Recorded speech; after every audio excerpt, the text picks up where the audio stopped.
And at what point growing up did you realize that you were going to be a great tennis player? Probably when I was 14 or 15. At 14, I won the 1400 like national championships. And so if you do that, and Wes played junior tennis too, you kind of know at that point, like, all right, I'm probably on a path to go play college tennis at basically any school if you like kind of keep on that path. And then that was still kind of the goal at 15, still kind of the goal at 16. And then at like 16, 17, started to play some like international junior tournaments, like junior Wimbledon, junior French Open, and was doing well at those. And then I signed to go to USC. And then like the summer before school started, this was 2006, I did really well in some like lower level pro events. And so my ranking at the time in tennis would have been probably 150 in the world by the time college would have started. And which is crazy. Like that's like people nowadays, like 150 in the world, it's like 100% you're going pro. Like there's like coming into the sport as a pro, you're 150 in the world. Yeah. I mean, if you're 17, 18 and you're like one of the top 5, 7 juniors in the world, college is a step down.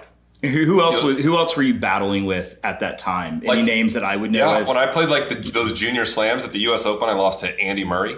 Okay. I played Marin Cilic. Who hates pickleball, by the way. His mom loves pickleball. Yeah, I played Marin Cilic, Fabio Fognini, Gael Monfils. Yeah, it's crazy. There was a bunch of good. Donald Young was also your year, right? Like he was. No, he was younger than me. Oh, was he? Okay. Like I'm 1 year younger, but like Djokovic and Nadal would have played the year right before me. And how hard are you working? Like this didn't happen by accident, right? Like Roscoe, you were a top junior tennis player. Are you grinding? Are you playing like how many hours a day are you?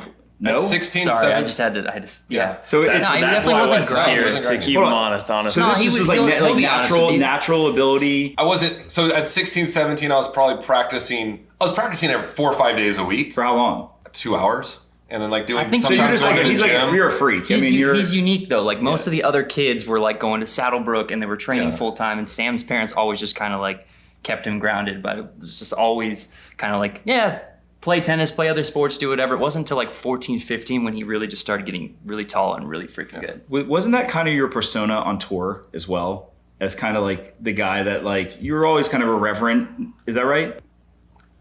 Yeah, behind the scenes, he was a little more that way. Like now you're seeing it, he's doing like podcasts and media and he's a little more himself. He was always that way, kind of behind the scenes, goofy. But not affable. On the court. Yeah, not on the court, no. Okay. Yeah.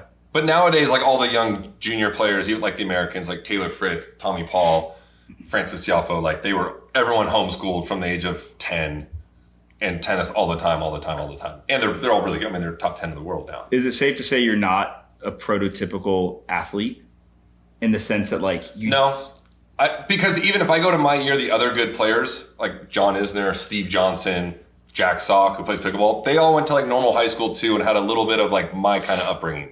Okay. I think nowadays, like kids start specializing in sports at 10 years old and they're homeschooled and that's the path they take. But going back 20 years ago, 25 years ago. So that was a standard. That was a standard, Oh, yeah. You okay. had some kids at those tennis academies, but not all of them.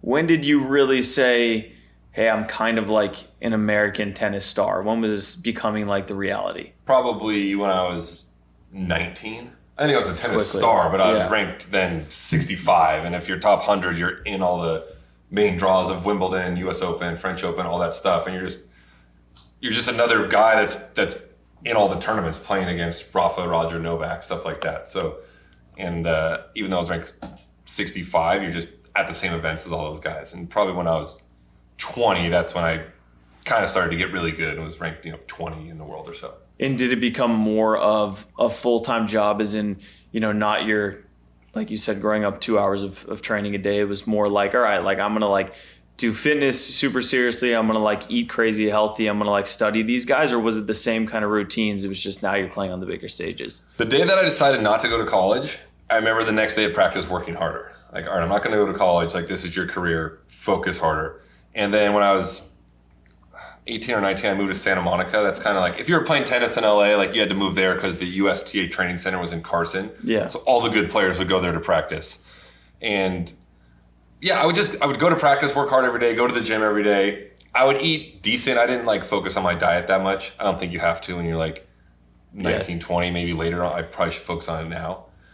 But back then I didn't do that. But I did like just do the right thing every day. Mm-hmm. Did you have players that you looked up to? Were there role models, maybe even non-athletes, but just people who you looked up to in terms of work ethic and style and who you wanted to emulate? Andy Roddick was the guy that, not so much his style, but when I was 16 or 17, he invited me to, he lived in Austin at the time.